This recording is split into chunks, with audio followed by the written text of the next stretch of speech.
One. Alrighty. Before Jared keels over and like becomes a spirit, an actual like spirit in our astral plane, let's let's get going and like let's get started on the show. Hi everybody, welcome to another episode of JK Amusements. We're almost at number 40. Um, Yeah. Well, we're almost to number 40 for Amusement Mile, yeah. not JK Amusements. You silly goose. Oh, my One bad. day we'll get it. One My day bad. we'll actually get it. One day we'll get Maybe it. for 50. Maybe for 50. Um, that's fucking nuts. I've tested. I'm negative. I do not have COVID. However, my allergies are um actively stomping me in the face as we speak. So This morning I woke up. I felt like I had been hit in the face with a bat while an airplane was taking off because I couldn't hear. I couldn't breathe out of my nose, and I was crying. That's how I woke up this morning. I was like, "Argh." oh god. All right. Yeah, so we'll try to get through today as quickly as possible for your sake. Appreciate it. I Yeah. appreciate it. So I'm working on getting the doc up so I can follow along myself. yeah, I am in New York. For those who couldn't tell from my change of scenery. I will just get you started on whatever topic we're hitting in the meantime. Um, First up, what we got is we heard that Microsoft wanted ads in free to play games on Xbox, and now Sony appears to have thrown their hat in the ring too. They want ads in free-to-play games as well, which is just great. God damn it. Honestly, the way that gaming has been going for the last 4 or 5 years, I saw this coming. Um, Right, yeah. yeah, because think about it, like a game like Apex Legends would have really good spots for ad placements and stuff like that. It has such a large audience that it's essentially like a gold mine of advertising, you know. Yep. Um, but yeah, not excited about that. I hope they disrupt that very much. Um, Moving on, Intel develops an artificial intelligence to read student facial expressions and body language.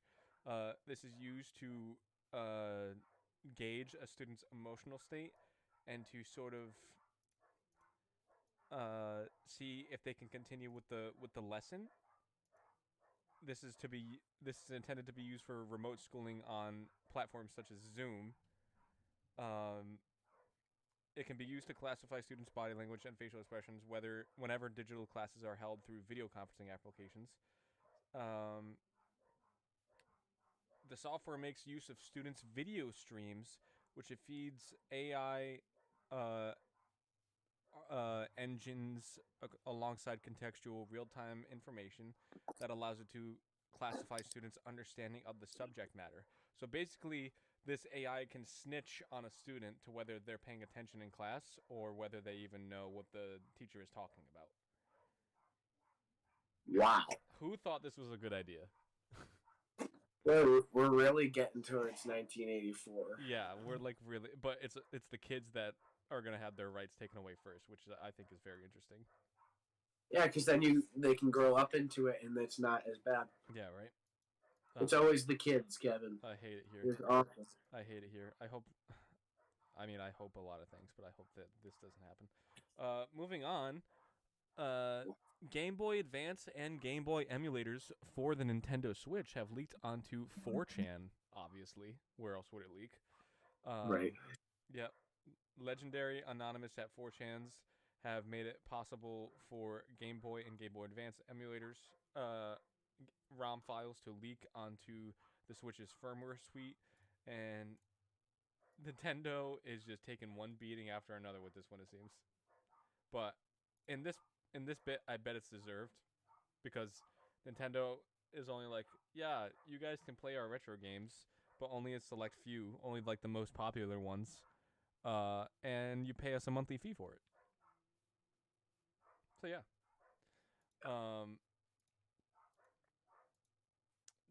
It's now possible to update your DualSense controller firmware without a PS5, so you can update it just through your PC. Sony has made Oh, the so like if you have it for a gamepad, yeah, like a gamepad sort of thing for like controllers and that's ports on a cool. PC. Yeah, you can have that file on there and update it on your PC, which is I think really cool. I Big I apologize. I will mute myself next time I have to do anything with my nose. okay. um, really interesting story. Apple workers have started unionizing in Atlanta, Georgia. Uh, Let's go. over When 70 this news come out? this came out on Thursday, April 21st. Ah, Um, let's go, Georgia. so over 70% of a store in the Cumberland Mall location in Atlanta, Georgia, uh, have filed for a union election through a write-in card sort of ballot slot.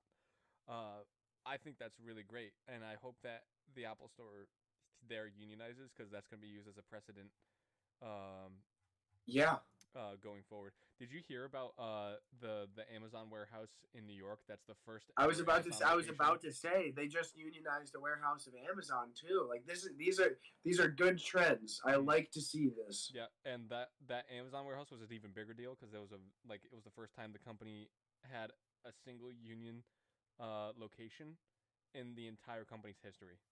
In the entire time Amazon has been a thing, this is the only uh union made available. Good. You can tell I'm salty at Apple in the last tech topic. EU forcing Apple to stop being a little bitch. Um, the European Union Parliament has agreed on a proposal to force Apple to use USB-C ports on all devices instead of Lightning ports. Yeah. And has only Go Europe. in terms of getting rid of the charging port altogether, the EU has made it available is allowing Apple only to do that on small devices such as watches and headphone cases.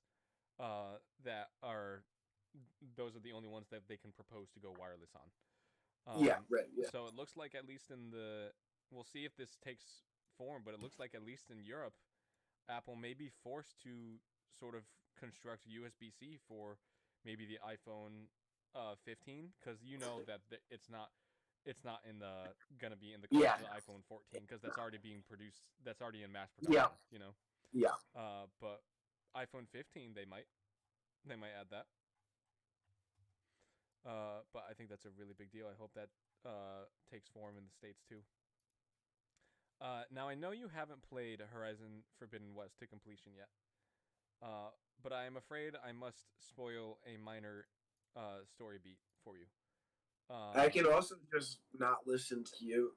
I mean that's fair if you want to do that. Uh, No, I don't care. It's my own fault for taking too much time on Elden Ring. yeah, you did beat Elden Ring like 3 weeks ago at this point, so Well, I'm working. I'm just getting the. I'm in my last playthrough. I just got to do Ronnie's quest line, and then I'm done. And then I'm done all right. forever. At this Forever, forever, ever.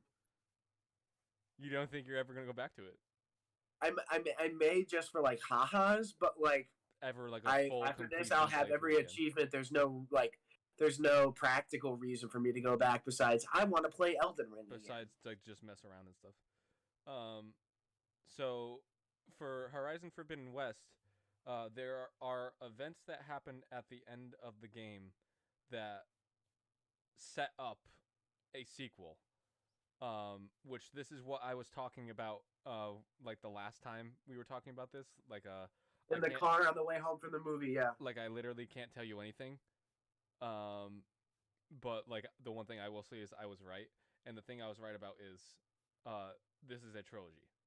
They have set up a trilogy, and this they have set up a sequel to Horizon Forbidden West, and it looks like um whatever comes after it will be the final conclusion to the Horizon trilogy.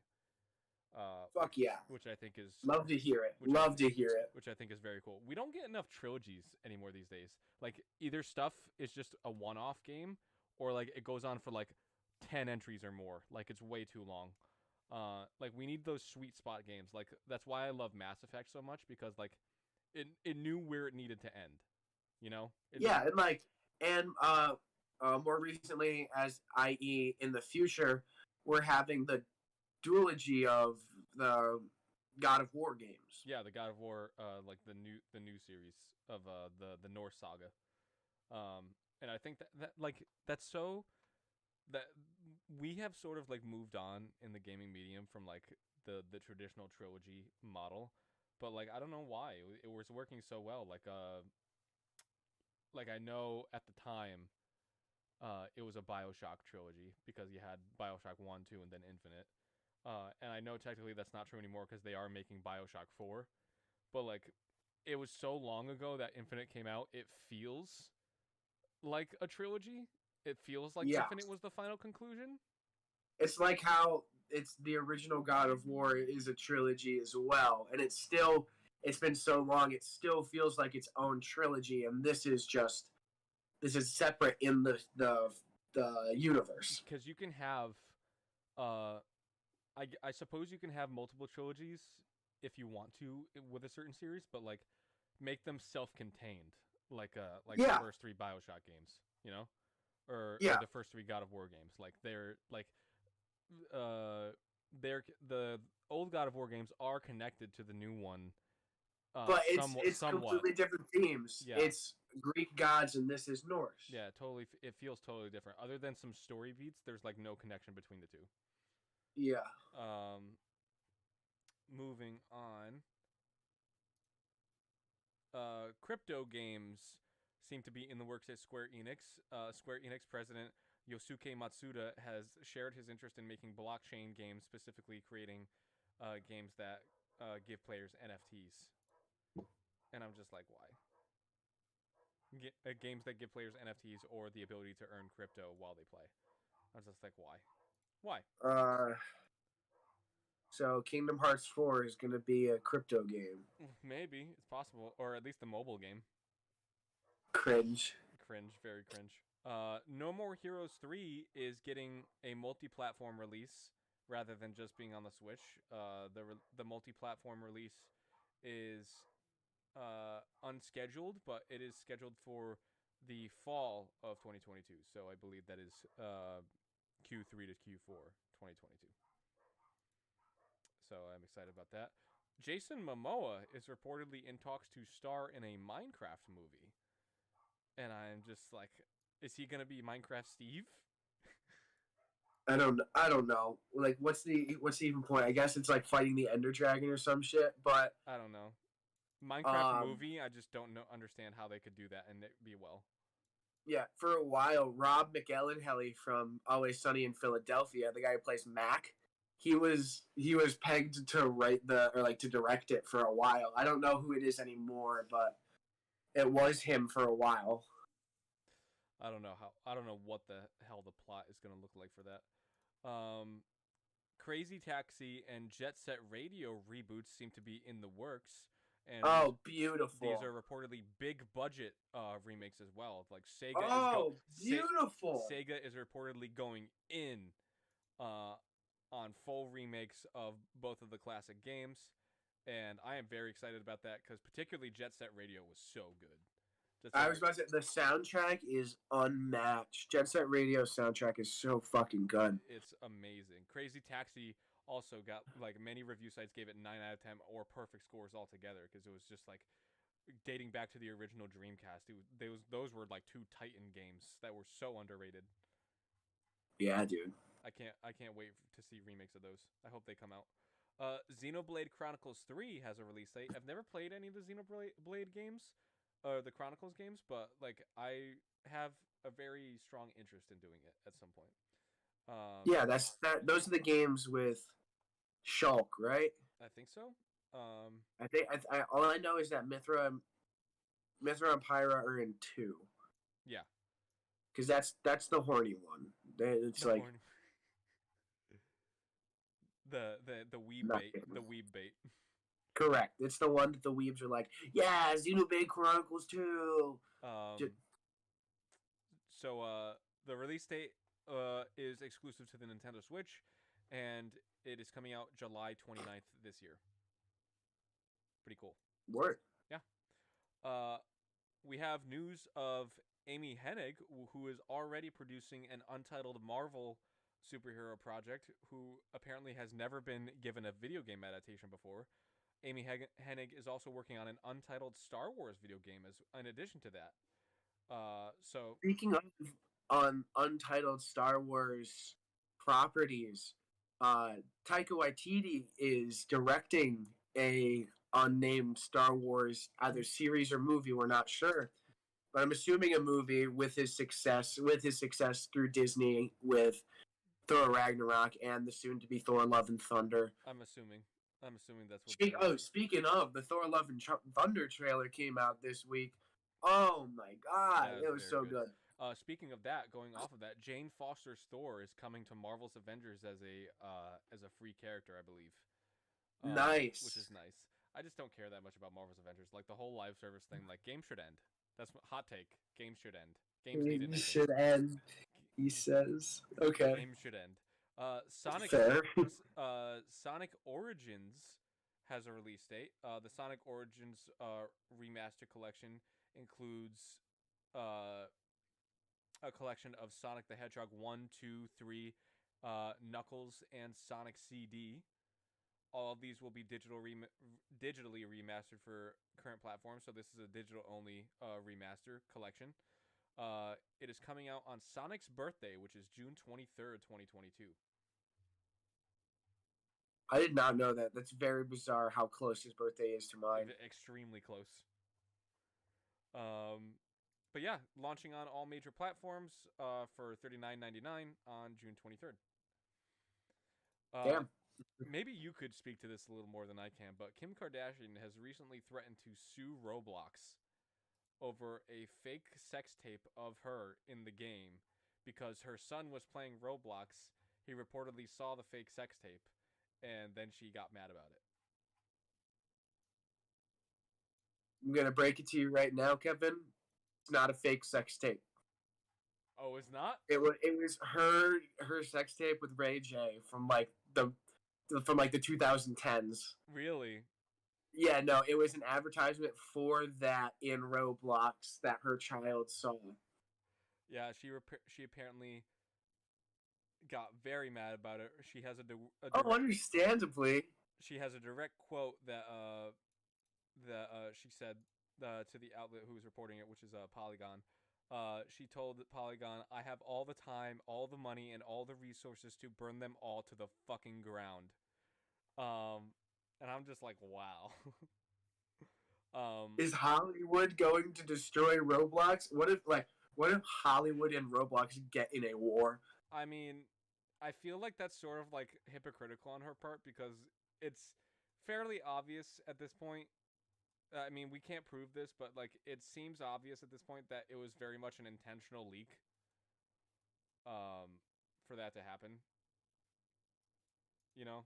And like it's been around for so long, so like they say it's not like a spoiler warning type of thing. Like it's a and they say the internet is forever, you know. I don't think it's necessarily Roblox's fault for doing that. They're not responsible for yeah, it's just I think she shouldn't have put it out of her mind. It's still awful because I can't imagine how she must feel with her child seeing that. Yeah, her child seeing that. I understand. But yeah, the internet is forever. You should have been like, you're allergic to the internet until they were like 18 or something. Yeah, I mean, I don't think that Roblox is at fault for that because they're not responsible for what their creators make. I mean, there are games on Roblox that do mass shooting reenactments. So like, oh yeah, we've talked about this in the past. So it's a lawless place, and there are problems that I have with that. But there are problems that I have with that. The fact that it's so heavily marketed to kids when like content like that is available on the platform. But what we're talking about right now isn't really one of my concerns. Yeah, that's because that in particular, that is everywhere. That permeate like stuff like that of that nature permeates many corners of the internet. So I don't know. I just don't feel the same way about that as I do with content that's directed at like mass murder and stuff like that being shown to kids. Yeah. moving on. MetaQuest had its gaming showcase, and I will quickly recap the highlights. Meta being the owners of Oculus headsets. Oh, We got an announcement for a Ghostbusters VR game coming exclusively to the Oculus Quest. Seems kind of that'd be cool. fun. Actually, that would be fun. We got an announcement that the Mercenaries VR mode for Resident Evil 4 VR is available now. It is out. It is a free update for all players who own the game. They also added in the Chicago typewriter for everyone who liked the Chicago Nice. Let's typewriter. go. The Love that.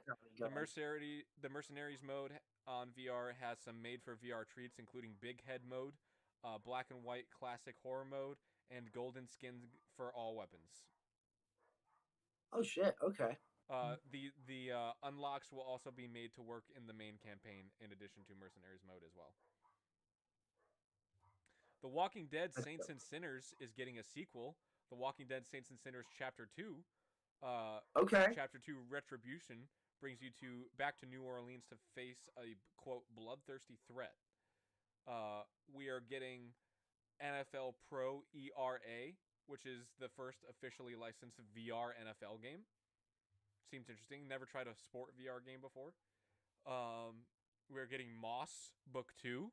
Remember Moss? The little mouse? Yeah, cool little guy. Among Us VR. Looks like a mix of a slasher film and VR chat. Bone Lab builds on everything Boneworks did. Boneworks is sort of like a physics simulator in VR. So Bone Lab is sort of like the next iteration of that, and seeks to expand on everything that Boneworks did. It looks like Cities VR is the first VR city builder. Nice. Which seems interesting. Beat Saber is getting a new soundtrack pack, the electronic mixtape pack, featuring Marshmello, Pendulum, and Deadmau, as well as other artists. Red Matter 2 is a new thriller action game, picking up from where the first Red Matter game left off, and will take you across the entire solar system of the Milky Way. Aspire 2 brings players back into the world of Spies.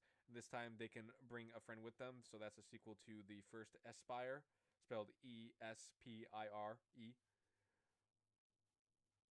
And the final thing was become a magic sort of anime-wielding weeb in Runes Magus, which is the first sort of like anime/mage crossover in VR, which seems very interesting. Seems very compelling. So yeah, that was the recap of. A lot of people seem to be excited about the Ghostbusters VR game. However, I was about to say that's a great property, and I think that would work well in VR. something that is at the top of my list for VR releases now is I heard about it like last year. We're getting a Splinter Cell VR game. Ooh, okay. That could work very well in VR. Moving on, Dwayne Johnson is reportedly executive producing the It Takes Two movie at Amazon Film Studios. And I'm just like, does this guy need to have his hand in everything? Like everything? Like I know he's very likable, but like I don't want specific celebrities to be involved in every aspect of like the entertainment industry, you know? Yeah. It's like the comparison to Mappa. Where like Mappa is an incredible animation studio, but I want them to stop taking every fucking project. Yeah, I know, right? It's literally like they took Attack on Titan from Viz. Well, that's its own case because Viz stopped. They were like, we can't do it past season 3, and Mappa took over. But they're taking Vinland Saga from Viz now. They have Spy Family. They have Dance Dance Dancer. They're doing so fucking much right now. They have Jujutsu Kaisen. That movie just came out. Like, I like their studio, but they need to give some for the other guys too. Yeah. Hot takes from Jared. Yeah. Moon Knight skins have arrived in Fortnite, so that's a thing. Wow. To be expected, I suppose. Surprised they didn't have it sooner. Lego Star Wars: The Skywalker Saga is now officially the best-selling Lego title of all time. Really? Yeah. Nintendo has been accused of union busting, which, water is wet, that sort of thing. Yeah. Yep. Um, Makes sense. a former Nintendo of America employee filed a complaint with the National Labor Relations Board, accusing Nintendo of terminating their specific employment due to involvement with a union. Nintendo says this is false, and they claim that the termination was due to unrelated activities to the union, but they apparently have no reason to suspect otherwise. Yikes. Yeah, I hope Nintendo gets. I hope they get their ass bit for that. Yeah. No, So, that's not good. uh, experts on emulation have commented on why Sony is having such a hard time emulating the PS3 Oh, okay. I'm hardware. curious to hear about this. So the reason that people have, or that Sony specifically is going to seem to have PS3 games streamable only and not downloadable natively on their new PlayStation Plus service, is due to the PS3's complicated architecture and compatibility with the current platforms.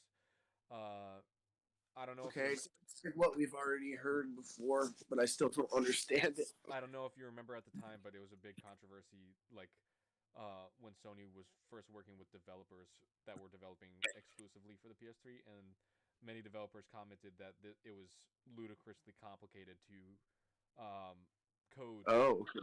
and program and develop for PS3s as opposed to the 360 at the time. This is due to the PS3's complicated cell architecture that Sony patented. Uh, the CPU apparently is comparable to the Xbox 360, running at about 3.2 gigahertz clock speed. Uh, but Sony differentiates the PS3 architecture by having 7 different co-CPUs in addition to the main one. Using What? what they call synergistic processing units, or SPUs, to sort of boost the PS3's horsepower and output greater assets and graphical fidelity and reduce load times in that way. These 7 additional CPUs were infamously complex for developers to code for. So it has to work with like having to code for 8 different CPUs, not just one, on opposed to the Xbox 360.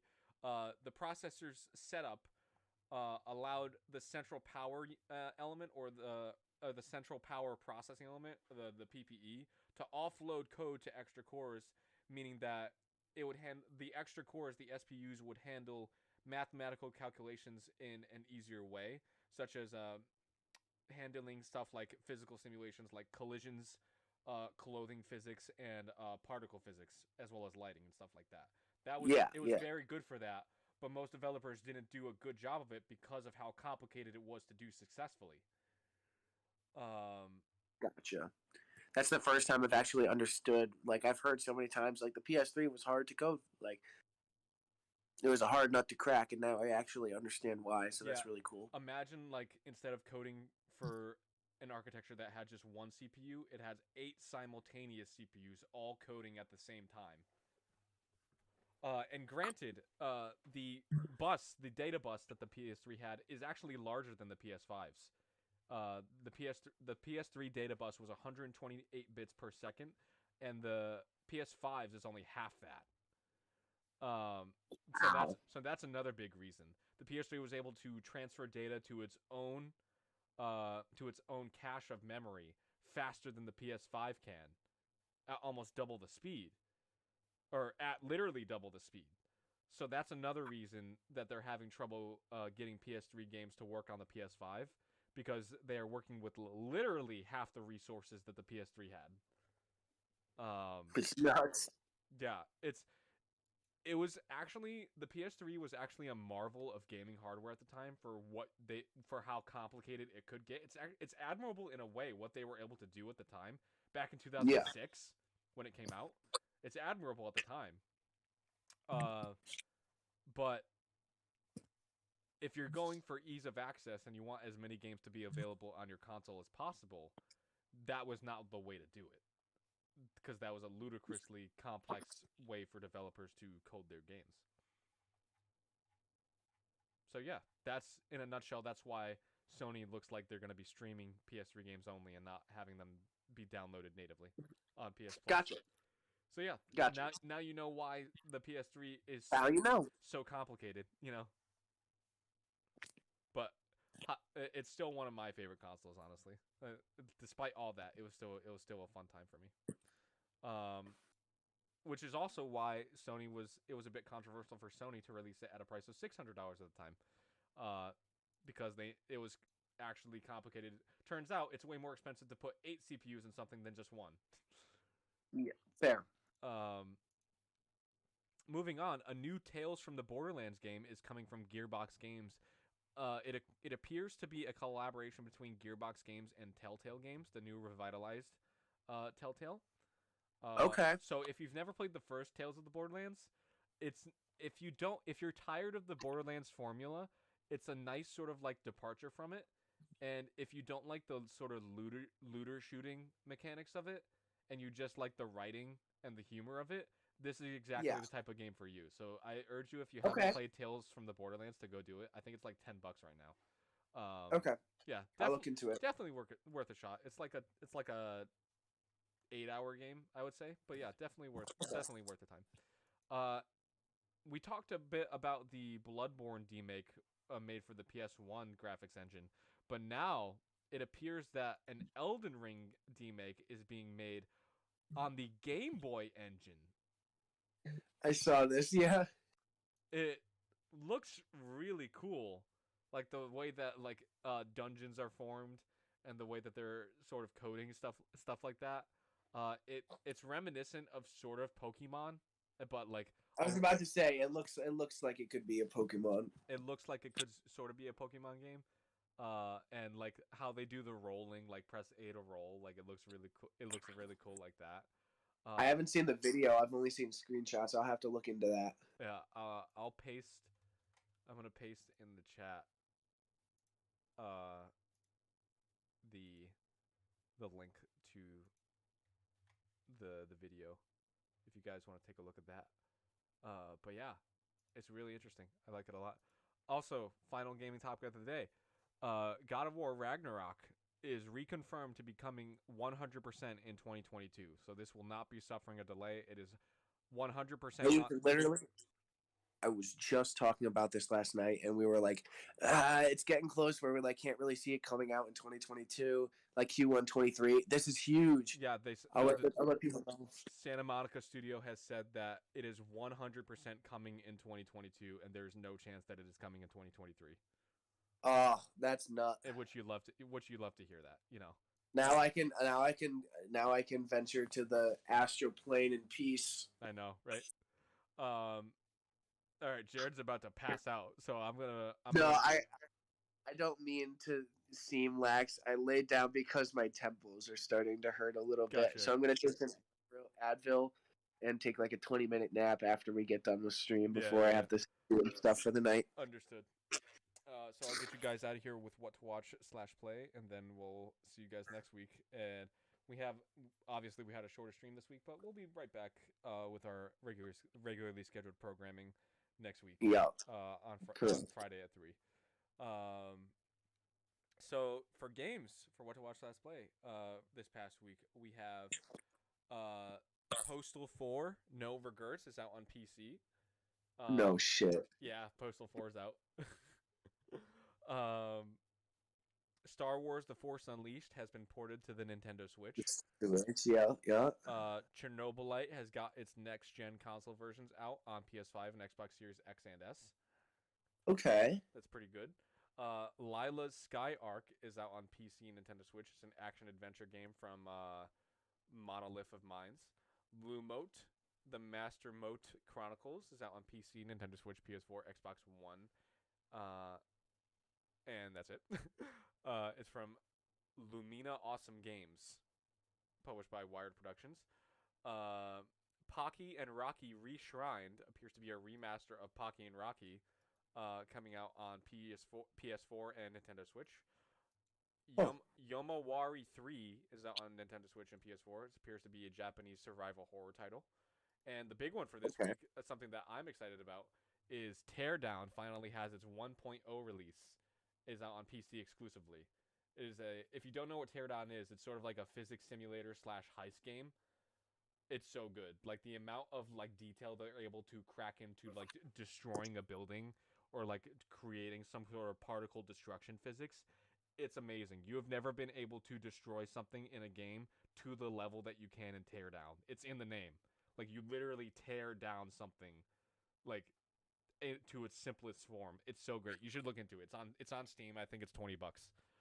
That sounds like so much fun. That sounds like one of those games where you're just like, oh, the whole time. It's amazing what you could do with it. It's really cool. I encourage everybody to go check it out. That's Scratches my caveman brain. That's it for Games. That's it for games. For movies, Unfortunately, I'm so sorry, viewers, but Kevin is going to have to take movies from me as well. It's all right. That's all right. I was not able to get the Apple mouse to work. I don't know how. It's literally, it's just a piece of plastic. I don't understand it. I don't understand it. And it's wireless too, so I was trying at the beginning of stream for like 20 minutes and I just gave up.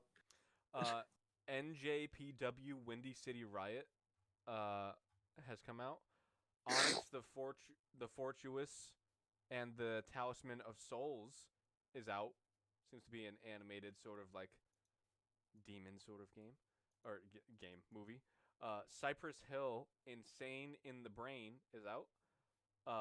John Wins 1 Hour is out. That appears to be a special. I don't speak Spanish, so I'm sorry on my pronunciation of this. Y Como SL. I'm not sure what that means, but that is out. Charlotte, an animated film, it appears to be about a painter, is out.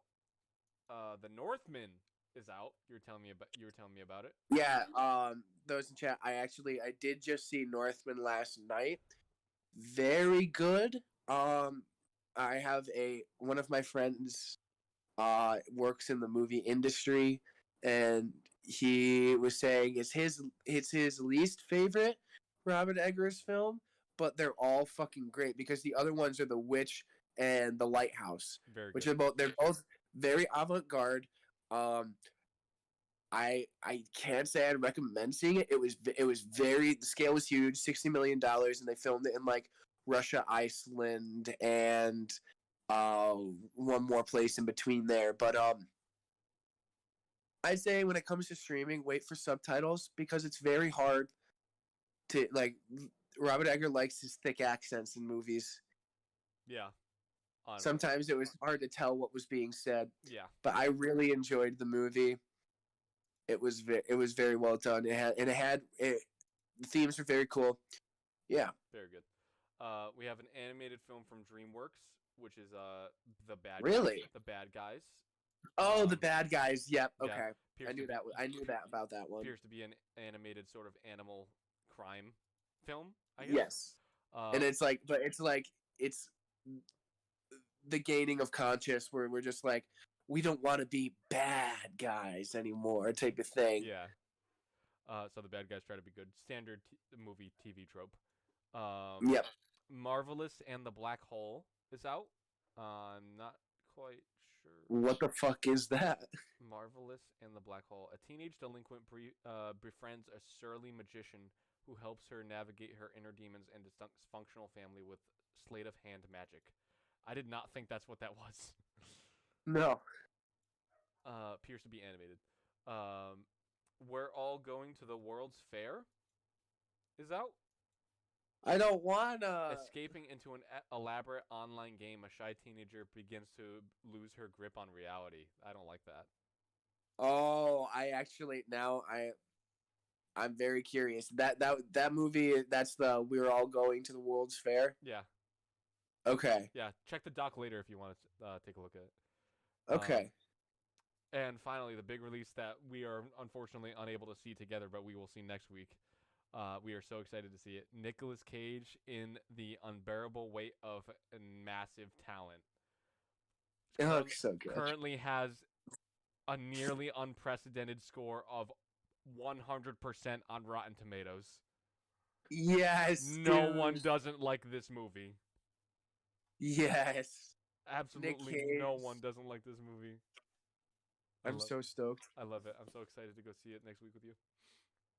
All right. Finally, TV releases this past week. Let's see what we got. So, it appears we have Captive Audience. A new season of Captive Audience is out on Hulu. A new season of The Flight Attendant is out on HBO Max. That is a good show that I have been recommended to watch. Curb Your Carbon is out on Discovery Plus. New season of that. A new season of All About Gilla is out on Netflix. A new season of They Call Me Magic is out on Apple TV Plus.